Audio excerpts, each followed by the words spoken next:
Hello everyone and welcome back to Skylight educators.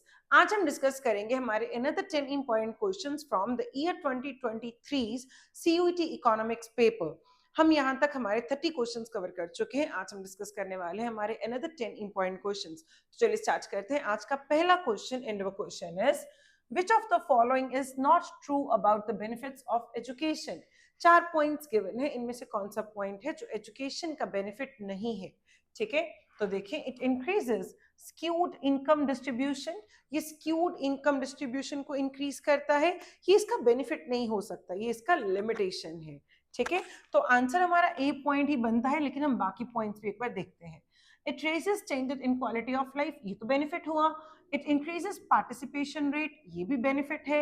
It develops mental abilities, ये भी इसका benefit है। ठीक है, in 1970 Pakistan introduced nationalization of capital goods industries।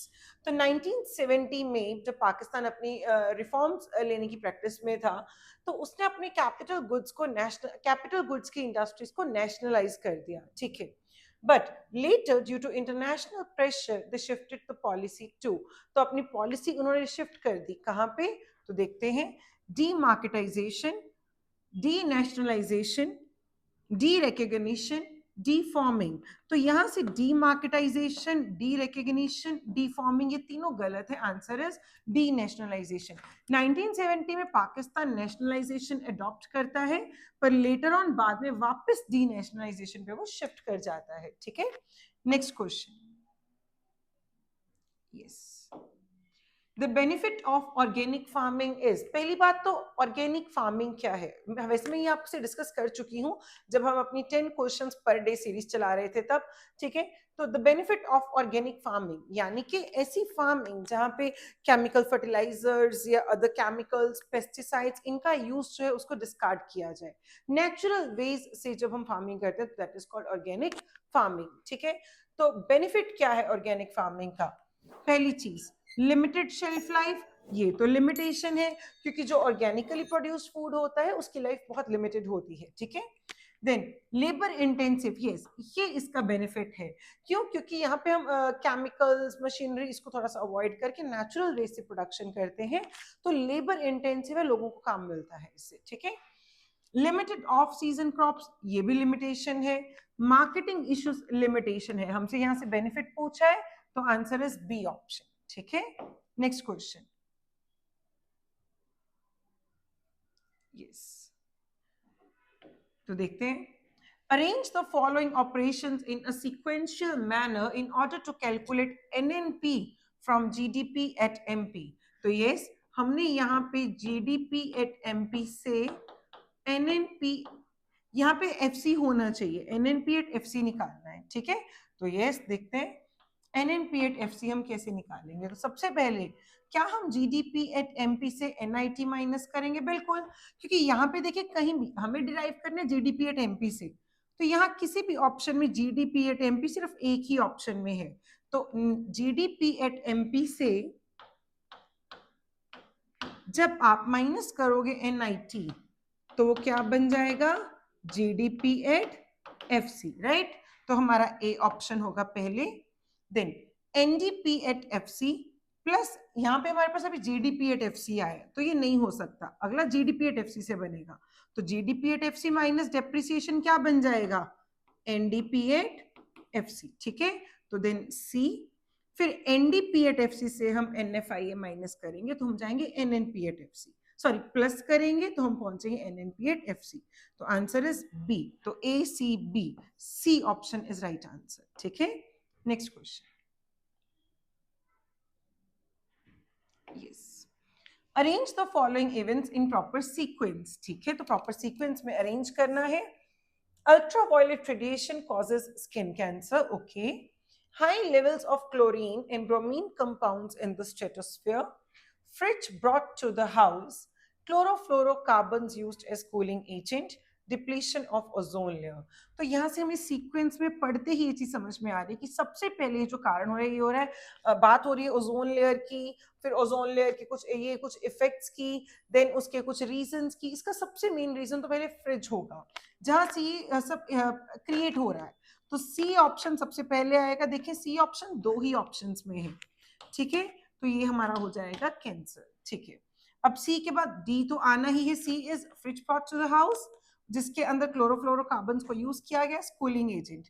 अब इन कार्बन ये तो आना ही आना है डी, ठीक है। अब देखिए बी या ई, तो देखिए डिप्लीशन ऑफ ओजोन लेयर पहले होगा या क्लोरीन एंड ब्रोमीन कंपाउंड्स पहले स्ट्रेटोस्फीयर में जाएंगे। ऑब्वियसली जो क्लोरीन एंड ब्रोमीन कंपाउंड्स है वो स्ट्रेटोस्फीयर में पहले जाएंगे, फिर ओजोन लेयर डिप्लीट होगा।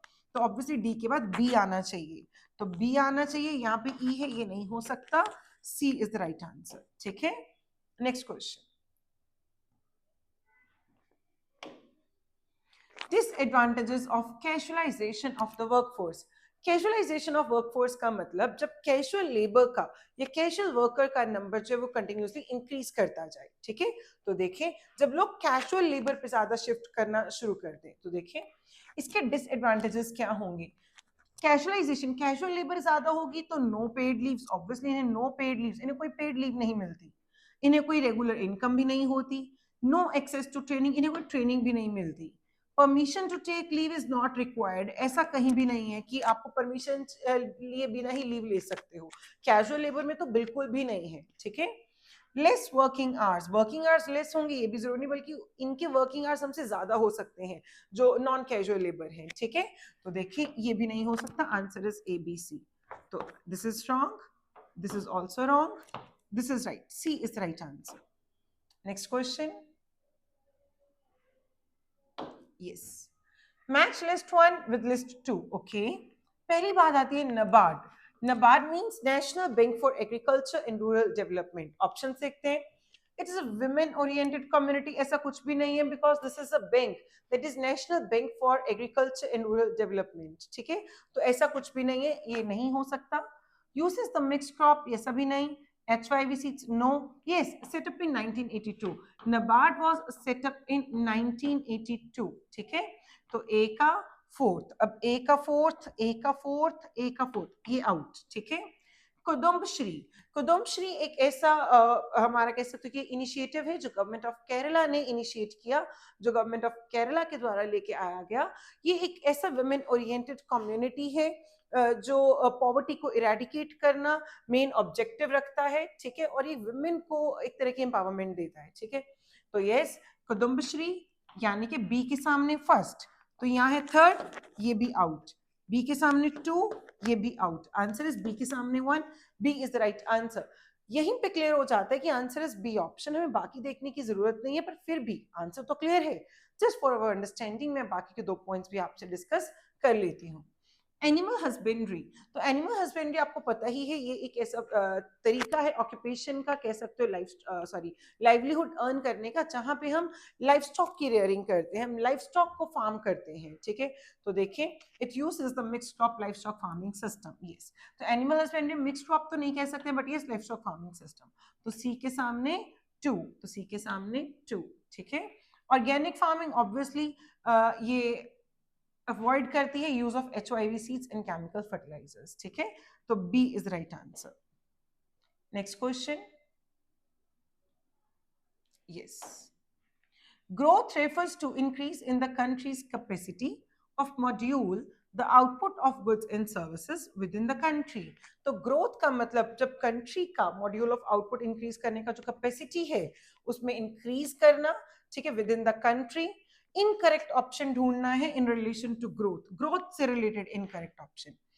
तो growth implies a large stock of production capital, yes. जब हमारी ग्रोथ होगी इकोनॉमी की तो दैट मींस कि हमारी प्रोडक्शन कैपिटल में बढ़ोतरी हो रही है, उसमें इंक्रीज हो रहा है, ठीक है। स्टॉक ऑफ जो हमारा प्रोडक्शन कैपिटल है वो इंक्रीज हो रहा है, ठीक है। Growth implies a large stock of supporting services, जब ग्रोथ होती है इकोनॉमी की तो सपोर्टिंग सर्विसेज में भी इंक्रीज होता है, ये भी ट्रू है। Growth implies an equal contribution to GDP by each sector of the economy. No, growth कभी भी ये नहीं दिखाती कि हर सेक्टर जो है वो इक्वली कंट्रीब्यूट कर रहा है, ठीक है, ये गलत है। तो ये पॉइंट हमारा क्योंकि गलत है और हमसे इनकरेक्ट ही पूछा गया है, तो इसीलिए हमारा आंसर भी क्या बनेगा, सी ऑप्शन, ठीक है। Growth implies an increase in efficiency, yes. जब ग्रोथ होती है तो हमारी प्रोडक्टिव जो कैपिटल है, लैंड्स एंड सर्विसेज है, उनकी जो कैपेसिटी, उनकी जो एफिशिएंसी है उसमें भी इंक्रीज होता है, ठीक है। Next question, suppose an individual buys 15 units of a good when its price is ₹5.